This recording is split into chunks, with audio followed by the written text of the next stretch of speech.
Салам өрттүн бүтүрүүчүлөрү, силер менен кайрадан элдин сыймыгы. Биз мурунку сабакта барабарсыздыктарды өткөнбүз. Ал эми бул сабакта эмне кылабыз? Барабарсыздыктарды практика жүзүндө иштейбиз. Башкача айтканда, ортодо алардын кандай болуп келерин жана алар менен кантип иштеш керек экендигин бул сабакта көрсөтүп берем. Анда эмесе баштадык.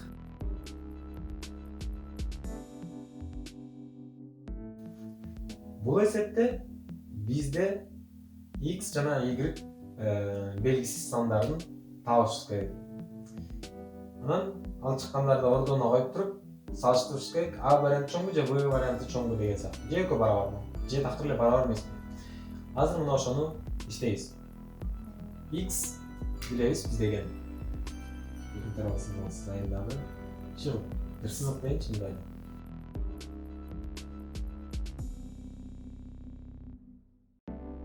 Мен эмне үчүн тоголуп кылдым буларды? Анткени белгилер строго. Демек кирбейт деген сөз. 0, 1, 2, 3, 4, 5, 6, 7 чексизге чейин кете берсин дейли. Анан эми карап тургула. Биринчисин карагыла. X чоң 0дөн дейт. X чоң 0дөн экен. Демек бул жакка кетет, э? 0дөн баштап чексизге чейин кетет. Бирок бизде дагы бир шарт бар ушул жерде. X кичинекей 5ден дейт. X 5 табам, анан артка кетет. 5ден кичинекей. Эми бул жакка кетет. Демек, экөөнүн кесилишкен жериндеги сан x экен. X 1 болуп калышы мүмкүн, 2 болуп калышы мүмкүн, 3 болуп калышы мүмкүн, 4 болуп калышы мүмкүн. X барабар болуп калышы мүмкүн 1ге, 2ге, 3кө, 4кө. Макул дейли, X ушуга барат. Y табалы. Y дагы жолушунда сиз болайын. Эми ортодо булардын силерге сызыштын эч бир кажети жок. Бул жөн эле түшүндүрүп бериш үчүн сызып атам, анткени мен 0дөн баштайын дедим, баарын теңчи. Ошондуктан көрсөтүп берип атам.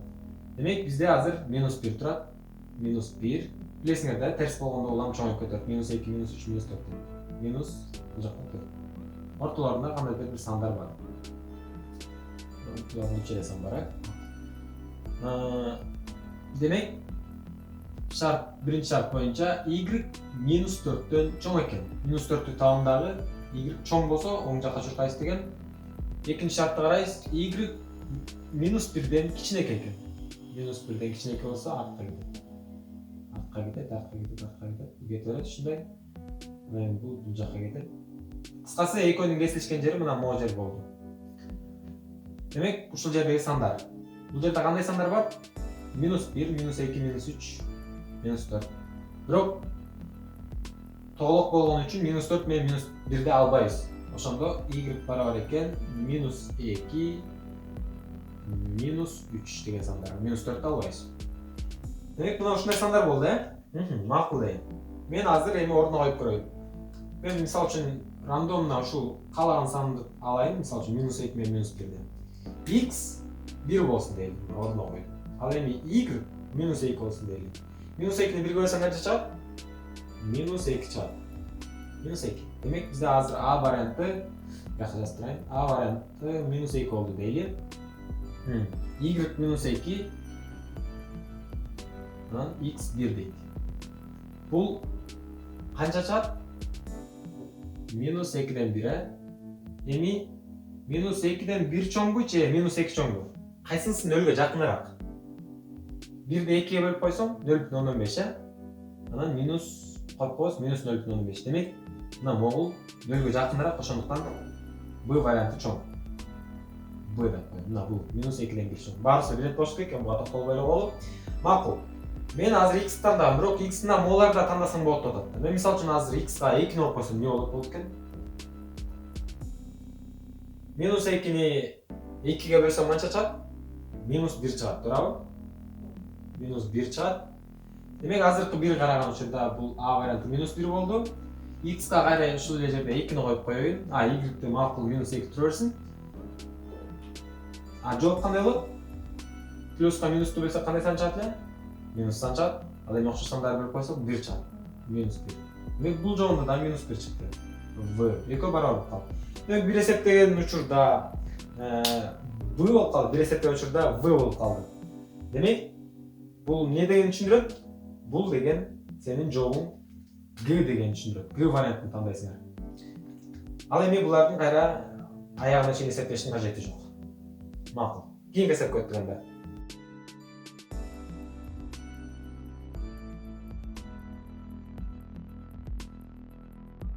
Демек бул эсепте шарт x 0дөн кичинекей экен. 0дөн кичинекей болгондо баарыбыз эле билебиз. Же чейинби чиймесин. Жок, чиймесин өзүңөр чийгиле.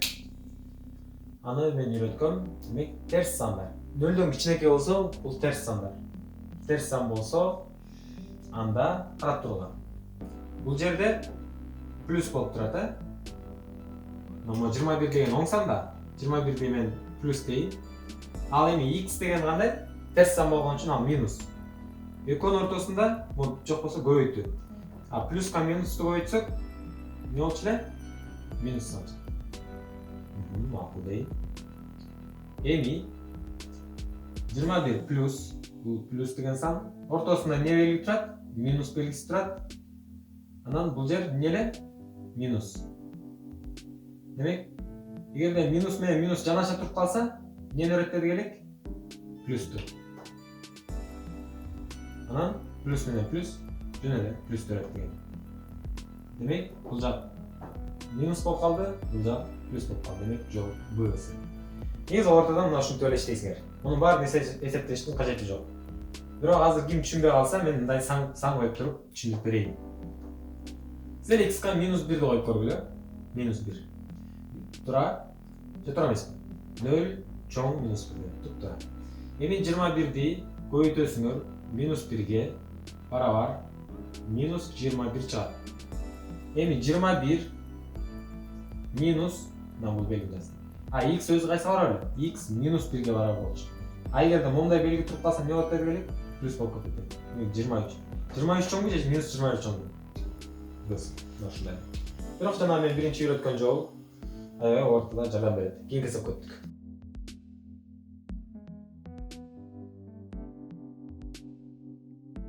Так, силерде жооп кандай болду? A'сы же Б'сы? Мен жообум Б болду. Себеби x карап тургула. Кайсысына кирет x? Бул жактан 5 алып келебиз, бул жерде биз унутпайбыз. X кичине 5тен. Демек, бардык сандар минус чекистен баштап 5ке чейинки бардык сандар, бирок 5ти албайбыз. Демек, бул жактан мен 4 алып көрөйүнчү. 4тү 10го көбөйтөм. Же болбосо бул 40ка барабар болот. Ал эми 4 66 кемитилген 4 барабар 62. 62 чоң же 40 чоң? Б варианты чоң. Макул. Башка вариант тандап көрөйүн. Мүмкүн бул жактан мен минус 10ду тандап көрөм. Минус 10 бул x минус 10 алдында эмне бар эле? 10 бар болчу. 10 көбөйтүлгөн минус 10 минус 100га барабар. Ал эми 66 минус x өзү минус 10га барабар. Минус 10. Же болбосо мондай белги туруп калса, плюс кос 76. 76 чоңбу же минус 100 чоң. Албетте Б'сы чоң. Демек жооп кандай болот экен? Мына Б'сы.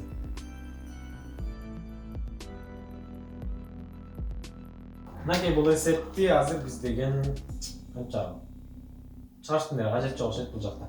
Чоң эле эрежелерди жаттасак, анда биз бул эсептерди бат эле чыгара алабыз. Демек x кандай сан экен? 0дөн кичинекей болсо анда терс сан, y 0дөн чоң болсо анда оң сан. Y 0дөн чоң экен. Демек y оң сан экен.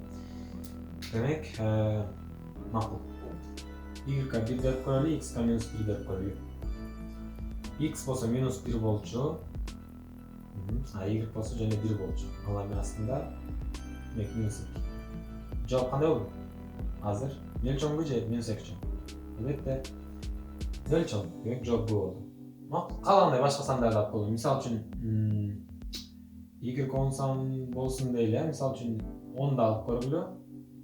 А x-ка терс болгон үчүн кичинекей алып көргүлө. Айырмасы жок. Кайра 1ди алып көргүлө, мисалы үчүн. 10ду койдум y-ка. Минус 12 чыгат. Көрдүңөрбү? Бул жакта мисалы үчүн бул жакта деле 5ди коюп кой, биякта чоңойтсоң деле баары минус 15. Баары 0 чоң. Баары терс сан чыгат. Ошондуктан жообу b болот. Кийинки эсепке өттүк.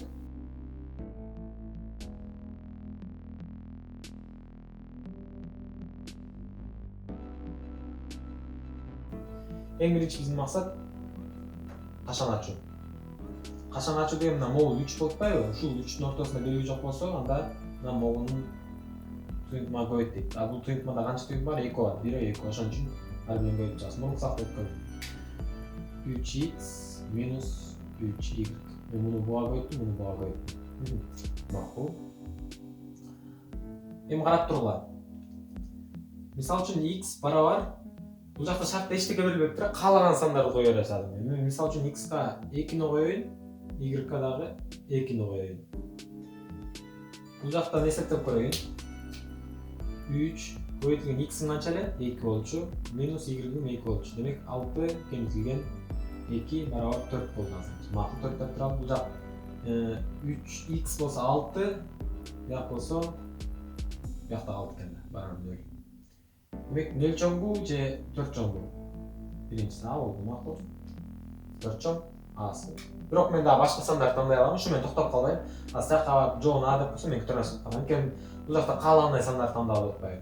Мен x-ка азыр минус 2, y-ка дагы минус 2ден берип коеюн. Нёлка деркен.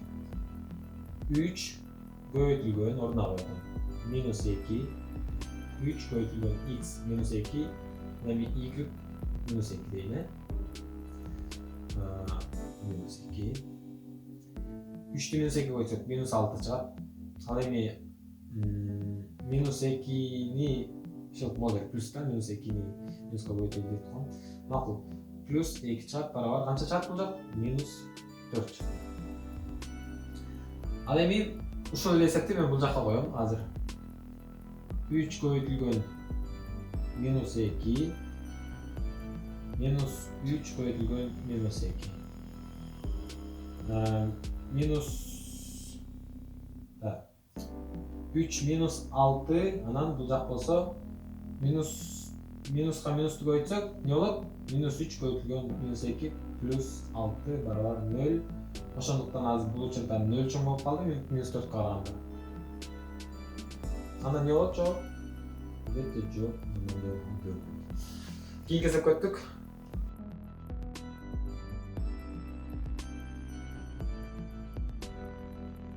Эми биз бул эсепти карасак, x кичине же барабар минус 5 экен. Демек x барабар болуп калышы мүмкүн экен 5ке, же болбосо x кичинекей болуп калышы мүмкүн экен 5тен.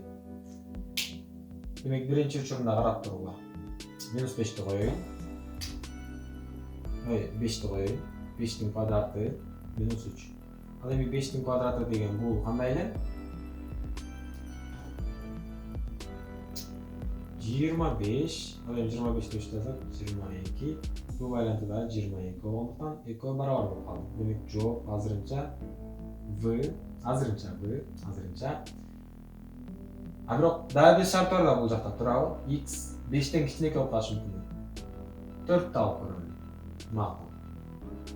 X 4тин квадраты минус 3. Же болбосо 16 минус 3. 13 чыгат, бул жак 22. 22 болду. Азыр B варианты чоң. Жооп кандай экен? Жооп G. Калган эсептештин кажети жок. Кааласаңар минус, минус эле коюп көрөчү.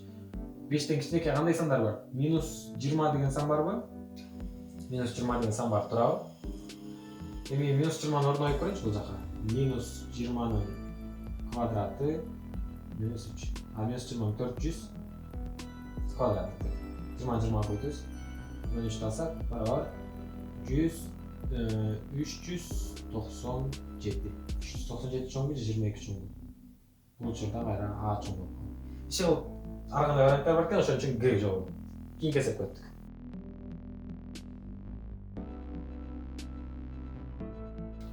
Бул эсептин шартын карасак, x жок, эки шарт бар экен. Биринчиси x чоң y-дан, анан эми ошол эле x менен y таандык экен z минус деп турат. Ал эми z минус деген эмне эле бул? Z minus деген бұл сақта бүткөнлүү санда кимдесин болсо баардык терс санда. Z деген нөлдөн баштап бул жака плюс чекске чейинки сандардын баары тең Z плюс болчу. Ал эми ушундан эле артка кетип минус чекске чейинки сандардын баары тең Z минус болчу. Ал эми баардыгы өзү бүтүн сандар Z деп аталат болчу. Демек нөлдөн кичинекей сандардын баары Z минус. Демек макул. X менен терс сан экен. Анда дагы бир шарт ұстап каралы. X чоң Y-тан дейт. Демек X мол жер үстүндө бир X турсун дейли, мол жер үстүндө Y турсун дейли. Анткени булар терс сан. -2 -4 деп коеюн. Мынакей -4 -2ден кичинекей, анткени артка кетип атат, да? Эми ордуна коюп көрөлү. Демек -4 көбөйтүлгөн -2 минуска минусту көбөйтсөк плюс чыгат 8.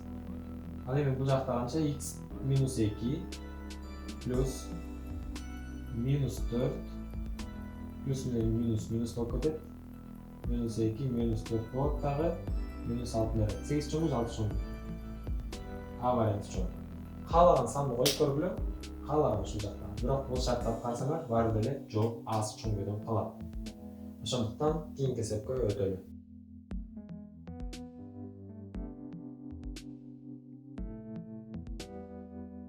Бул эсепти силер кандай кылып чыгардыңар? Сан коюп көрдүңөрбү? Сан коюп көрсөңөр болот, бирок бул жакта сан коюштун деле кажети жок. Карап тур, бул жак шарт кара. X менен Y-ти көбөйткөндө оң сан чыгат экен, Y менен Z-ти көбөйткөндө терс сан чыгат экен. Нөлдөн кичинекей сан чыгат экен бул жерде. Бул жерде нөлдөн чоң сан чыгат экен. Демек X менен Y-ти көбөйткөндө оң сан чыкса, бул жак болсо кандай болот? Чоңойот, улам плюс болот. Ал эми бул жак терс сан чыкса минус болуп кетет. Ондон санды кемитсек чоң болобу же онго санды коштук чоң болобу? Онго санды коштук чоң болот, ошондуктан жобу ал чачтын деле жок. Кийинки эсепке өттүк.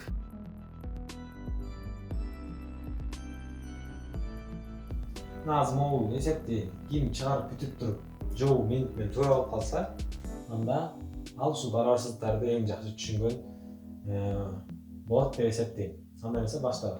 Демек, эң эле көрүнө турган нерсе мына могул жерден 3x көбөйтүлгөн x минус 2 деген туюнтма. Биз азыр муну көрүнбөгөндөй кылып салалы. Минус 12x'ти жазып алайын. Эми кашаны ачам.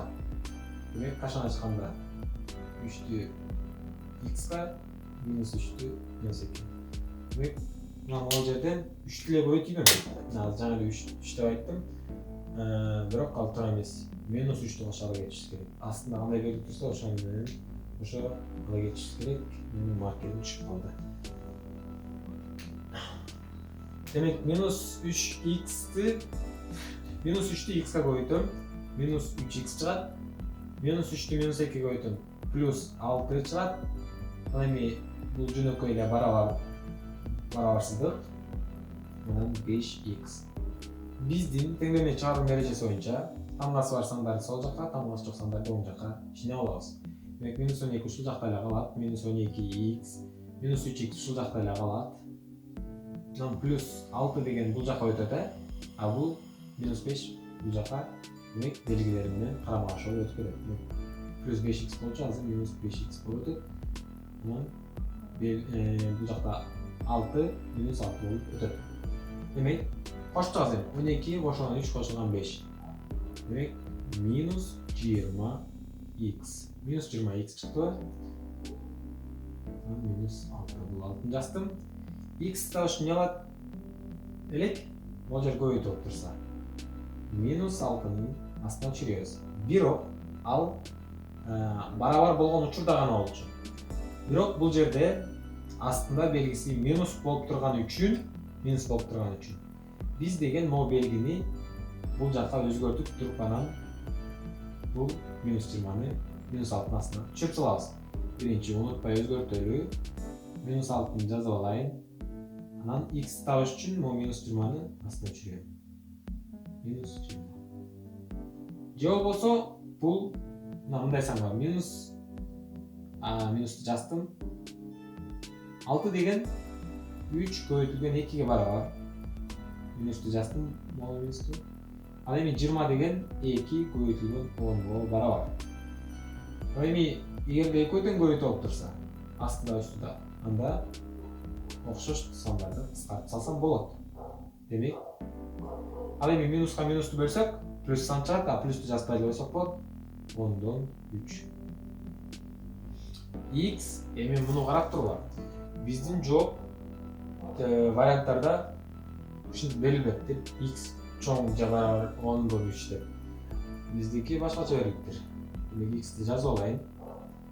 Эми примерно могул жер 10дон 3 деп коеюн, 3. Анан X окуйлу. X чоң же барабар 10дон 3 чоң болгону алып эле бул жака кетет болчубуз. Анда жооп кантип жазабыз? Кайсыл жерден баштап 10дон 3 өзү кошо киреби же кирбейби? Кирет, ошондуктан 4 жарчыга чыгабыз. Каяка чейин? Плюс чекске чейин кетет. А чекстер дайыма ушундай кашар менен белгилүү. Эгер кимдин жообу ушундай чыкса, азаматсыңар, кийинки эсепке өттүк.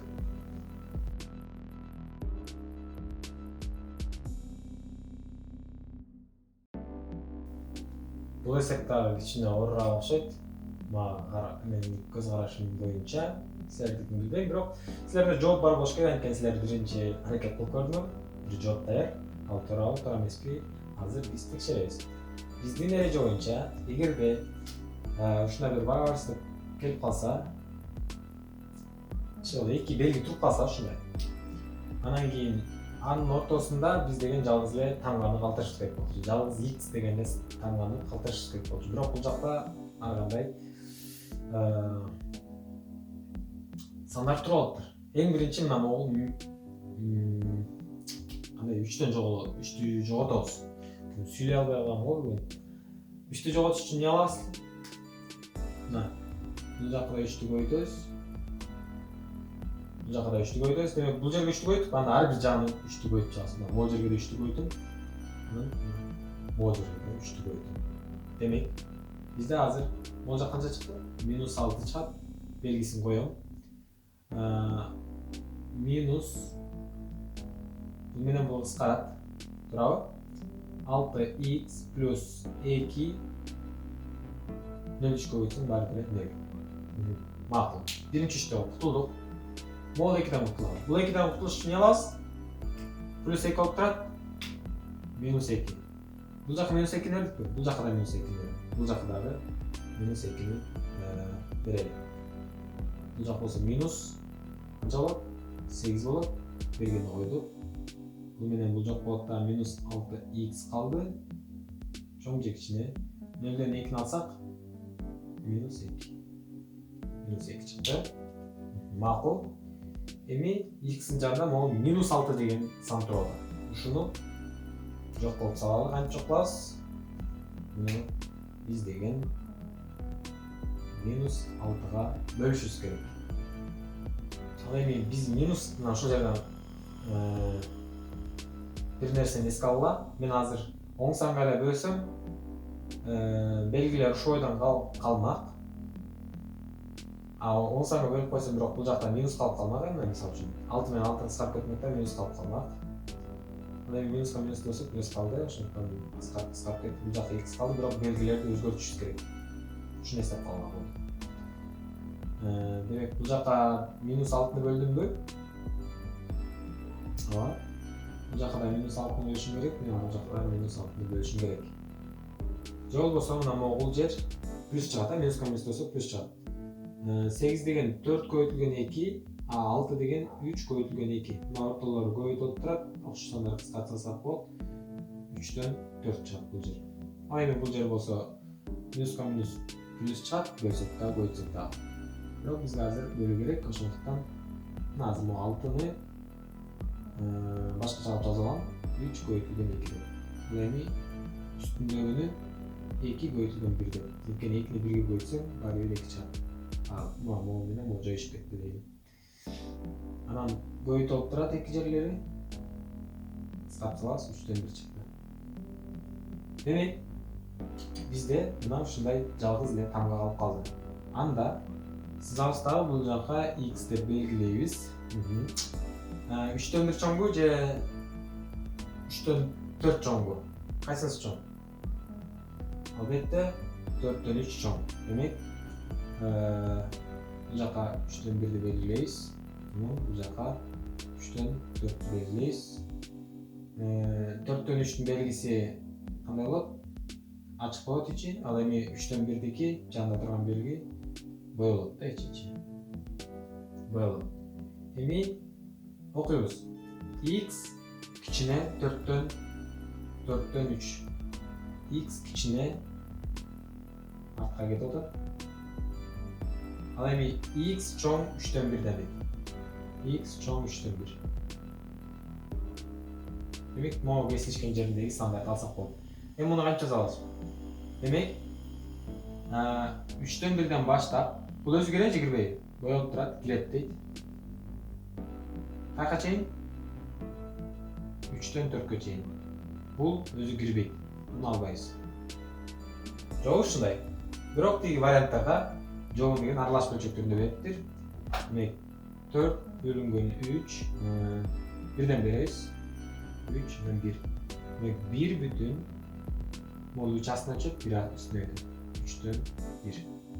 Мына достор, бүгүнкү өтөйүн деп турган темам ушул болчу. Эгерде кимге түшүнүктүү болсо, комментарийге жазгыла. Ал эми кимге түшүнүктүү болбой калса, анда дагы комментарийге жазгыла. Анан лайк басканды унутпагыла, досторуңар менен бөлүшүп каналга жазылганды да унутпагыла. Анткени 25-майга чейин кандай гана сонун нерселер болорунан кур калып калышыңар мүмкүн. Силер менен Эрдин Сыймы болду. Кийинки сабакта көрүшкөнчө кош болуңар достор.